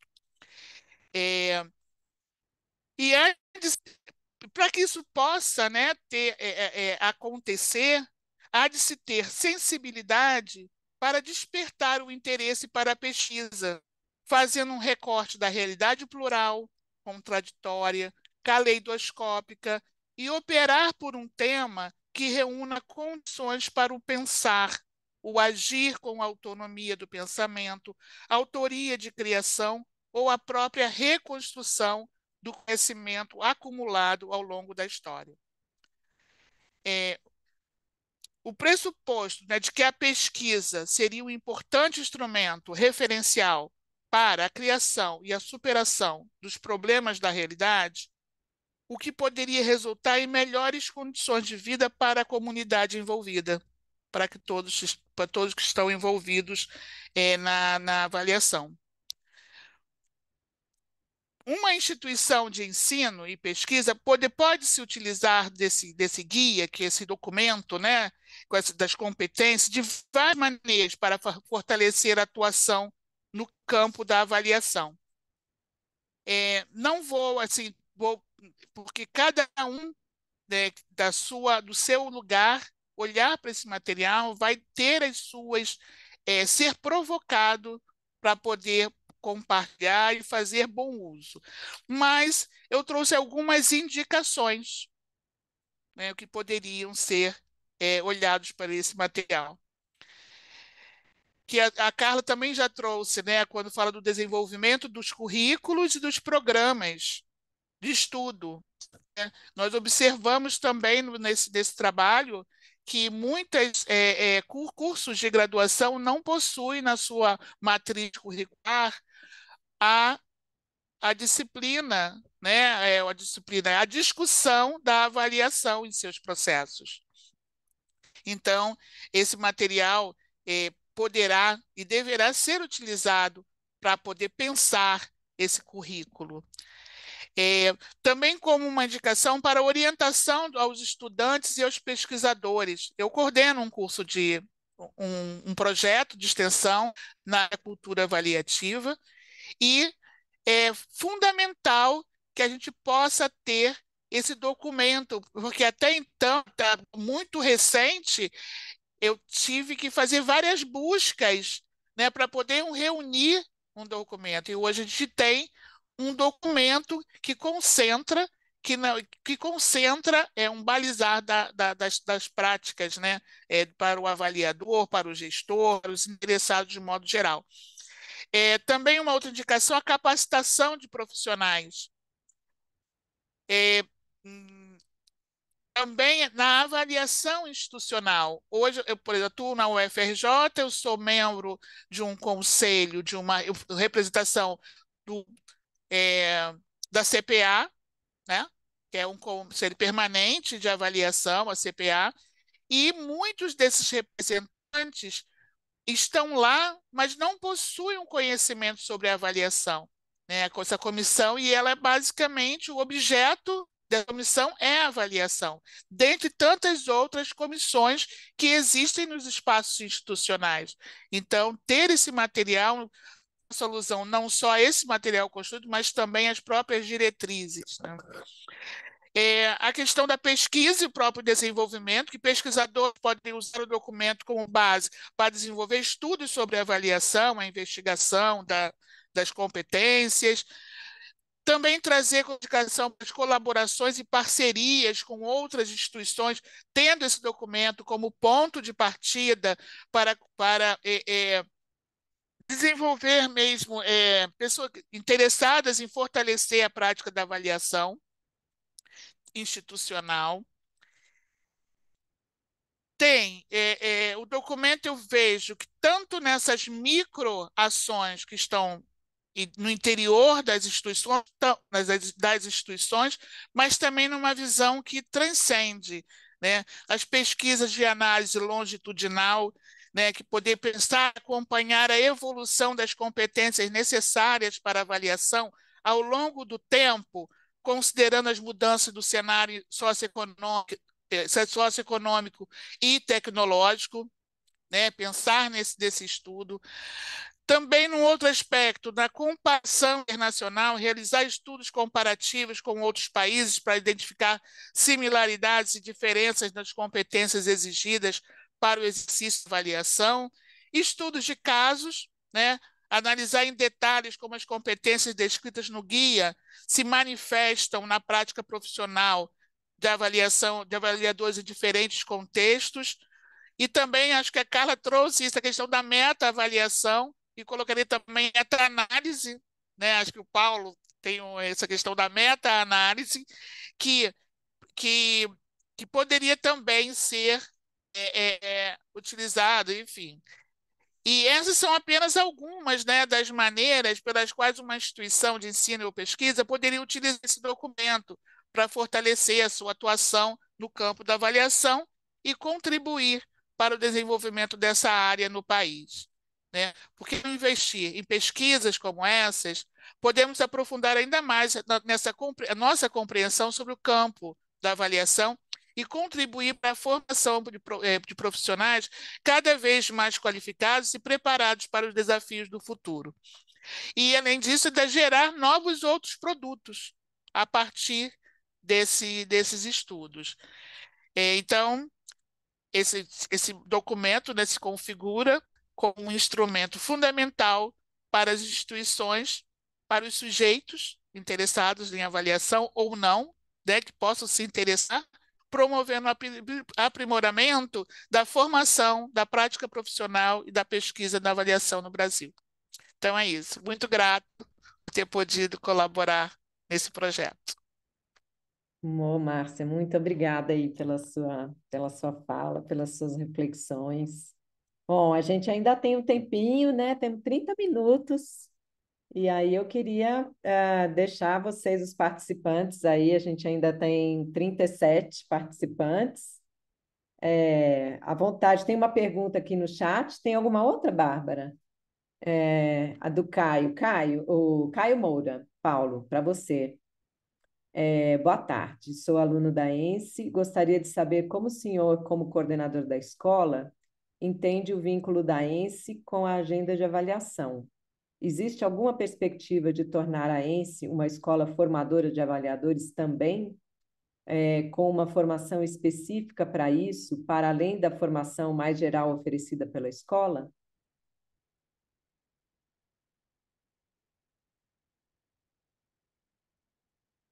Respondo Tá. agora ou você... Eu acho que pode, porque Pode. aqui no Tá. chat tem outra pergunta, e aí você responde, e aí quem quiser abrir, Tá. falar. Tá ótimo. Agradeço a pergunta do Caio e, no fundo, a gente tem feito um esforço nesses 6 meses, né, que eu assumi a coordenação, no sentido de ampliar o escopo da oferta e cobertura da oferta dos nossos cursos, né? E nós criamos aqui, então, para além de cursos voltados para gestores e técnicos municipais, que vão começar a ser oferecidos agora, a partir de julho, né?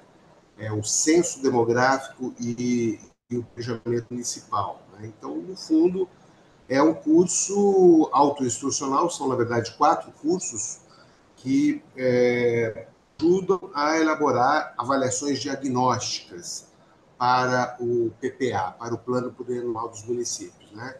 Como usar informações do censo para as políticas de educação, saúde, como usar informações do censo para o desenvolvimento, para projetos de desenvolvimento econômico ou para projetos de sustentabilidade, né? Então, tem a ampliação se dá nesse sentido, né? Bastante voltada também para o tipo de informação, o tipo de contribuição que o IBGE pode dar nesse campo.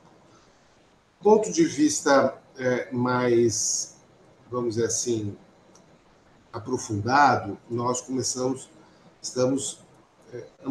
criamos 4 linhas, 4 trilhas de formação. A primeira trilha é ciência de dados, Big Data e inteligência artificial. A segunda trilha é de análise de conjuntura e comunicação pública. A terceira trilha é de Sistema Nacional de Geociências, Estatísticas e Dados, SINGED, né? E a quarta é Informação e Política, Estatística, Território e Políticas Públicas. Essa última linha é uma linha que tem um conteúdo maior, de fato, em questões relacionadas à avaliação. Tá? Ela está ainda em processo de desenho. Na verdade, todas elas estão, né? Porque a gente precisa ter recursos para isso. A gente já iniciou essa de ciência de dados. Essa linha, o curso, nós tínhamos 60 vagas, tivemos 1.800 inscrições. Então, na verdade, a gente está até um pouco com medo de que os nossos cursos, quando oferecidos, acabem, enfim, tendo uma demanda muito acima da capacidade que a gente tem para oferecer. E a gente acabe não conseguindo atingir aqueles públicos que a gente acha que precisariam ser, talvez, mais focados nas nossas ofertas. Tá? Mas é isso que eu posso dizer para você. A gente está nesse esforço, sim, de ampliação de incorporação dessas questões relacionadas, né, à avaliação aqui na escola, no campo da extensão universitária e futuramente, né, quem sabe com outras parcerias, com a própria João Pinheiro, né, cara, com a própria rede brasileira, né, alguma forma de uma especialização multi-institucional, né, em várias instituições que podem oferecer esses cursos, cada um com as suas competências específicas. É isso. Está comentando aqui que essa especialização seria perfeita, professor, obrigada. Alice Gambardella pergunta de curiosa. Por que um único verbete de gente incorporado no glossário povos originais? Povos originários. Ô, Alice, não entendi. Você não quer abrir o microfone e perguntar? Muito curiosa. Obrigada pela oportunidade de abrir o microfone aqui. Eu já abri o documento e fiquei babando aqui, né? Vocês perceberam, porque eu peguei ele aqui no chat, né? O link. E aí eu fui no glossário e fiquei pensando, e eu vi um único verbete que trata de gente, que é povos originários. E aí, é, como eu tinha gostado muito daquela parte de juntar as pessoas, os avaliadores que não têm tanta experiência, da gente ter essa perspectiva de aprender com o outro, com o diferente, com o território. Eu fiquei imaginando que deve ter sido um debate interessante sobre como definir quais verbetes entrariam no glossário. E como eu venho de um campo de avaliação de políticas mais da Seguridade Social, assistência social, a gente teria vários nomes para colocar nesse verbete, compor ele, complementar ele. Fiquei com invejinha um pouco de só ver esse, embora eu tenha achado bem interessante, mas o É, próprio item que vocês colocam, vocês falam de outras figuras, né, que não aparecem no verbete, mas estão lá contempladas no texto. Então, por isso a pergunta de curiosa aqui. Não- Se achar que tem algum debate interessante para compartilhar com a gente, tudo bem, se não, pode passar por aí. eu acho que sim, eu acho que, embora não haja verbetes específicos para outros tipos de gente, né?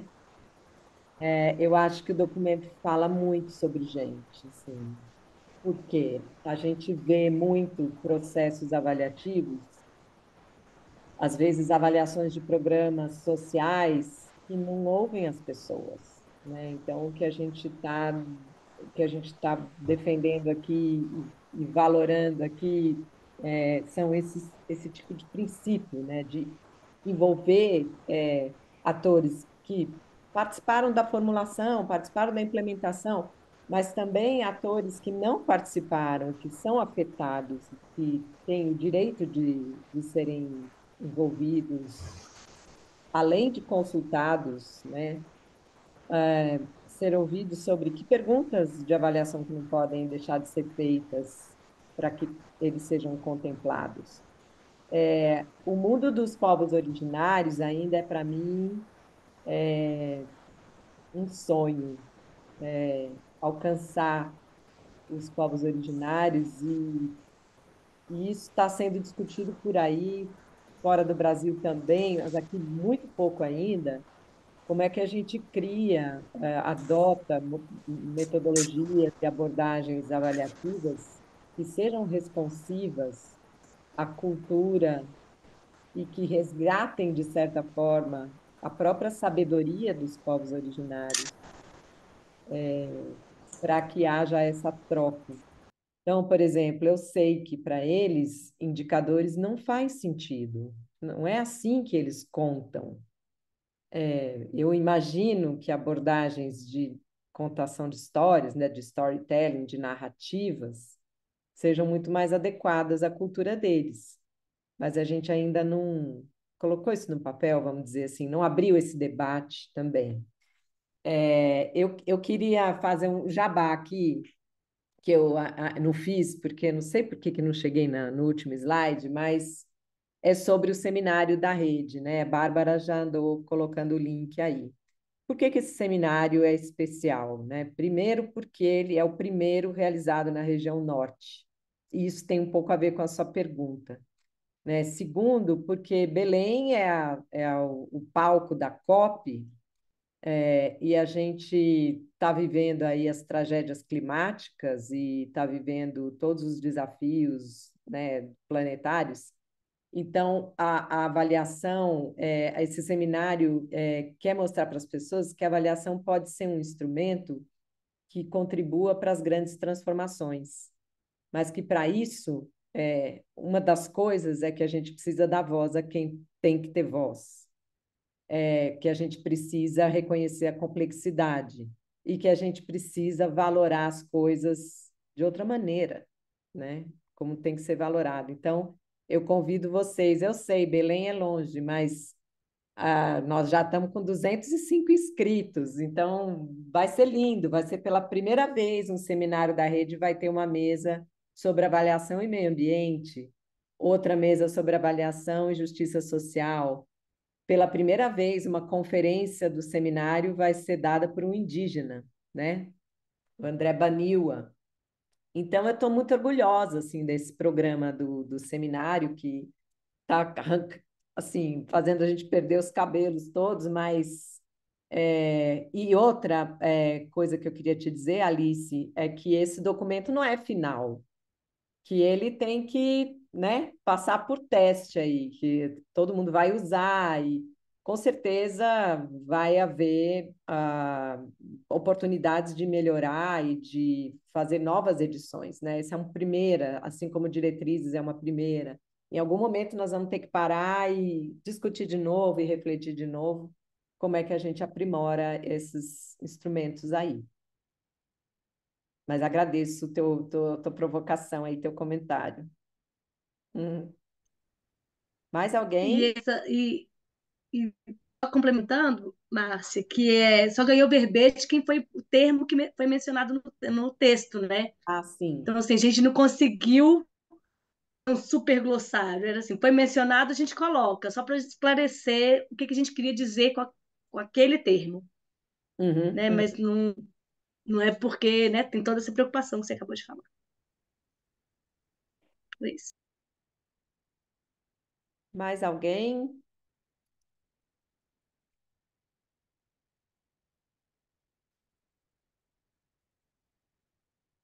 Tanaka quer dizer alguma coisa? Marco, tão feliz de ver O você Marçal mandou. aqui. Marçal, vamos ler. Dentro desta premissa da modelagem de avaliação customizada, como a questão do impacto é vista? Algum de vocês quer responder? Paulo, quer responder essa?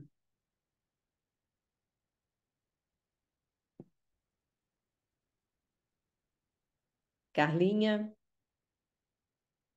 Vocês estão me ouvindo? Sim. Eu quero deixar para mim. Então, vou Vai, ler. Márcia. Vou eu. Se vocês quiserem, vocês complementam. Olha, Marçal, por trás, você vai ver no final do documento, você vai ver um quadro que relaciona um pouco as competências com o processo avaliativo. Então, não é à toa aquela sequência, né? A sequência parte de um entendimento de contexto e do objeto. Então, começa tudo, vamos supor, com a teoria da mudança, né? O que é que eu quero com esse projeto? Que impactos que eu quero gerar? E cada objeto de avaliação quer gerar um impacto diferente, né? Tá, nas pessoas, nas comunidades, nos territórios, na sociedade, enfim. E por isso é importante, sim, que seja customizado, porque depende, né, dos propósitos daquele programa e, claro, que também depende dos propósitos da avaliação, porque não é toda avaliação que quer ter a questão de impacto incluída, né? Mas, enfim, a pergunta sobre o quanto aquela iniciativa contribuiu para aquele impacto, ou o quanto o impacto pode ser atribuído àquela iniciativa, que é uma coisa mais desafiadora, né? Que você teria que isolar os fatores, os outros fatores de influência, essa é a pergunta. Pode parecer uma pergunta geral, que é aplicada para todos, mas, na verdade, o que está por trás dessa pergunta depende de cada objeto avaliado. Não sei se eu respondi. Se eu não respondi, abre o microfone, fala comigo. Ou, se vocês quiserem complementar o que eu disse, também. Queria só complementar o seguinte, Márcia, eu acho que a questão do impacto, ela sempre vai ser uma dimensão importante, né? E é considerado aí hegemonicamente único e talvez dentro de um padrão ouro, um modelo de avaliação mais legítimo ou robusto. Mas o que a gente entende, né, trabalhando aí na prática e nas nossas experiências, é que tem tantas avaliações necessárias antes de realizar uma avaliação de impacto, que tem a ver com o grau de maturidade do programa, tem a ver se o desenho do programa é consistente, tem a ver se uma avaliação de implementação foi feita de forma adequada, para aí depois a gente poder pensar numa avaliação de impacto. Eu imagino que essa ideia, né, da customização da avaliação tem a ver mesmo com o tipo de programa que vai ser avaliado. E se de fato já ocorreram outras avaliações que mostrem que a ideia é coerente, que a ideia é forte, que a teoria do programa está bem constantemente explícita e desenhada, que o processo de implementação foi correto, aí a gente vai olhar o impacto. Eu acho que essa, né, tirar um pouco esse fetiche de que a avaliação de impacto é tudo que a gente precisa, eu acho que é uma das coisas mais importantes que a gente precisa ressaltar entre essa comunidade de avaliadores, né? O Edgilson, uma vez, que também é outro agente aí do campo, a gente, num desses encontros do Eval Week, a gente ele cunhou esse termo, avaliação do pé de barro, né? Que muitas vezes a gente precisa enfiar o pé na terra mesmo, estar ali ouvindo as pessoas, entender a motivação do programa, entender se a ideia do programa faz sentido. E o que a gente tem percebido é que muitas vezes no trabalho do NIMA, a Carol aí, se ela tiver aí, ela pode complementar, o que a gente tem visto é que faz tanto sentido começar com uma discussão de mapa de processo e resultados, como uma discussão de teoria do programa, que isso faz tanto mais sentido para quem está na gestão e coordenando os programas, que às vezes o impacto ele perde essa centralidade e essa importância. Não que ele não seja importante, mas não é a coisa mais importante, né? E talvez a gente precise aí substituir a ideia de padrão ouro por um pé de barro, né? Que é chegar na terra, nas pessoas, no cheiro das coisas, e entender aquilo que faz sentido para as pessoas e que raramente há uma fórmula econométrica de impacto 0, tantos por cento, né? Então, eu vou deixar aqui essa fala um pouco provocadora aqui para a gente. Não sei se era isso que você queria, mas é isso. O Paulo até colocou um link aqui de algum texto que ele escreveu, que deve ser muito bom. Já cliquei aqui, já Isso, falei. Pode falar. eu acho que a melhor forma de. Essa discussão de impacto, certamente, como vocês disseram, é importante, mas a gente ainda está no Brasil, né, precisando muito avaliar processo e muito avaliar entrega, produto, né, cobertura, né, de serviços, qualidade dos serviços. E isso, né, enfim, e a gente precisa valorizar muito a relevância né,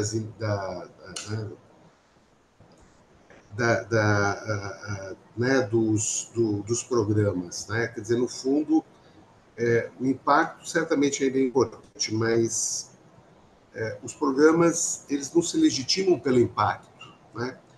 Eles se legitimam, sobretudo, né, pelas suas entregas, pela garantia do direito que ele assegura. E, naturalmente, quanto mais ele puder, né, garantir que os serviços estão chegando às pessoas, né, ao público-alvo com a qualidade que se imagina, em algum momento isso vai poder também ter outros efeitos, né, nesse sentido. Mas né,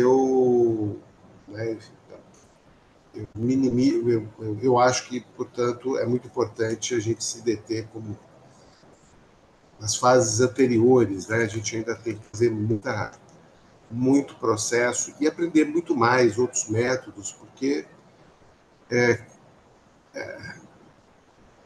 esse material que eu botei no link ali é um pouco, eu recupero o que o Peter Rossi escreveu em 1985, nos Estados Unidos, um texto que teve pouca difusão, e eu acho que sei por que teve pouca difusão, porque, na verdade, ele desmistifica, né, a avaliação de impacto tal como ela era realizada, continua sendo realizada ainda no Brasil, tá? A ponto de chamar as leis da avaliação. Ele, que é um sociólogo, né, que certamente não acredita nas leis, né, no mundo determinista, mas é um pouco isso. A conclusão, talvez, que ele chegue nessas leis é que, enfim, só se avalia impacto de programa que tem, né, que se suspeita que pode dar errado. Né? Invariavelmente, a gente avalia e cobra de programas sociais muito mais do que qualquer outro tipo de outro programa, né, de programa público. Mas, enfim, essa é uma discussão ampla. Né? Eu acho que esse manual ele ajuda também a colocar a avaliação de impacto dentro da caixa que ele tem que estar. Né? Ele é uma ferramenta, não é a ferramenta, né, de avaliação que a gente precisa. Acho que é isso. Obrigada, Paulo. Queria convidar o Demetrio para dar um oi, que é o único membro da equipe que ainda não falou um pouco sobre a experiência, o processo dele. Queria aproveitar que a gente não se vê há mais de um ano que a gente não se vê e agradecer você, Demetrio, pela sua dedicação aí, todo o tempo que a gente esteve juntos e as suas contribuições, assim, o olhar do jovem é um olhar não viciado, né? É um olhar livre, né? E o Demétrio sempre trazia perguntas incríveis, assim, de alguém que não é do campo, de que não é um avaliador, né? Um curioso da área, mas trazer perguntas que faziam a gente pensar e discutir muito. Então, o palco é seu, Demétrio. Na verdade, eu também vou tentar ser objetivo e breve, mas primeiro dizer que foi um prazer, então eu agradeço sempre. Fiquei lembrando, né, das nossas reuniões à medida que eu ouvia aqui as contribuições de cada pessoa. Uma grande aula aqui para mim, então, reunindo pessoas que têm muito conhecimento, então isso me honra muito estar aqui entre vocês, assim como foi no projeto, estar entre pessoas que têm grande conhecimento, que me trataram com uma grande humildade, como você está conduzindo agora, Márcia, isso para mim parece uma marca sua simplicidade e humildade. Então, eu me senti muito acolhido no grupo, me vendo como um avaliador bruto, eu diria, porque sem conhecer as técnicas, os caminhos, né? Então, acho que esse foi meu lugar, né? Falando de lugar de fala, eu diria, de participação, de uma pessoa que não estava acostumada, mas, e aí é onde eu me insiro, onde eu me vejo no campo de avaliação, como alguém que, por transitar, tanto na academia quanto em consultorias que eu trabalho, de não ver a cultura avaliativa sendo debatida ou estando presente em projetos de grande importância. Recentemente eu fiz, por exemplo, estou concluindo um diagnóstico socioeconômico, uma fundação, isso em equipe, e isso não aparece, né? Então a gente tenta cutucar, mas uma visão de querer fazer, de querer implementar, sem se preocupar com uma série de questões que a gente discutiu. Então, para mim, o documento, esse trabalho, a rede, tem essa importância, ao meu ver, como alguém que vê de fora, né, de construir uma cultura avaliativa, como vocês acabaram de dizer, como eu vou pensar impacto sem pensar questões anteriores. A gente no Brasil ainda está muito precisando pensar nisso, em questões anteriores, né? Então, para mim, o meu lugar foi esse, de ser alguém, digamos, bruto, né? Mas, como a professora falou também, me identifiquei muito como uma pessoa que está com o pé no... Como é que é? Pé no chão? Eu perdi. Já, eu vou ver aqui no chat. Pera, Mas pé É no no barro, barco. isso. Porque eu sou muito essa pessoa. Estou há uns 5 anos lidando com catadores e catadoras, em galpões, vendo a precariedade. Recentemente, nesse trabalho de diagnóstico, eu estive no corpo a corpo com muitas pessoas, e é onde eu gosto de estar. Então, eu gosto muito de estar ali, sentindo o cheiro, comendo a comida, enfim, tudo isso. E mais sentindo falta do arcabouço metodológico também. Então, tem esse outro lado. Como é que eu vou desenvolver um trabalho, né, sem conhecer, sem incluir a avaliação? Então, isso foi um pouco do que eu vivi, né? Minha contribuição aqui também. Quero que fique por aqui, mas foi esse meu lugar. E lembrar também, assim como eu elogiei você, a Márcia, as demais colegas também, sempre com muita simplicidade e acolhimento. Isso para mim foi muito legal, muito legal. E essa minha vinda aqui também é para me manter conectado. Eu sinto falta, ainda não consegui dar conta dessa minha necessidade de incluir os conhecimentos de avaliação nos meus trabalhos, mas eu estou na busca, porque, lamentavelmente, eu vejo que é uma dimensão que ainda não tem sido bem trabalhada, pelo menos por onde eu transito, né? Obrigado pelo espaço de fala, estar com vocês é sempre um grande prazer, né? Sempre aprendo muito. Um abraço. Um abraço, Demetrio. Muito obrigada, viu?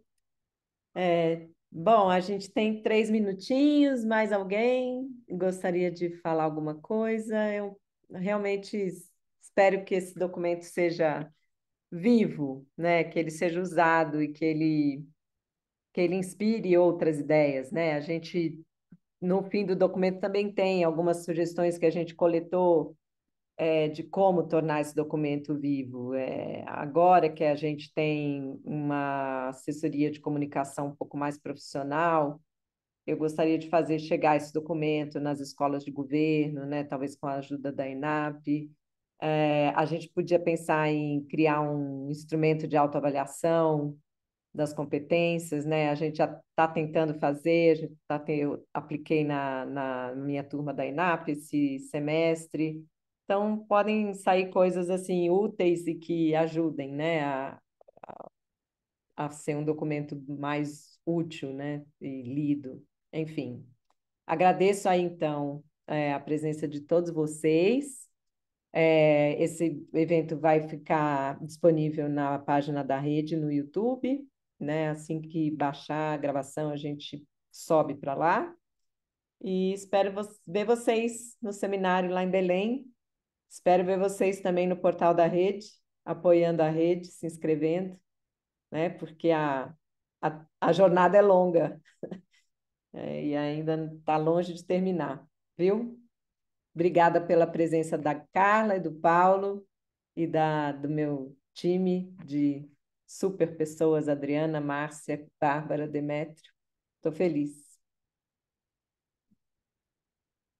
Muito obrigada, Márcia, pela oportunidade de fazer parte aqui desse importante lançamento. Obrigada e Beijão. até a próxima. Obrigadão. Tchau. Tchau, tchau.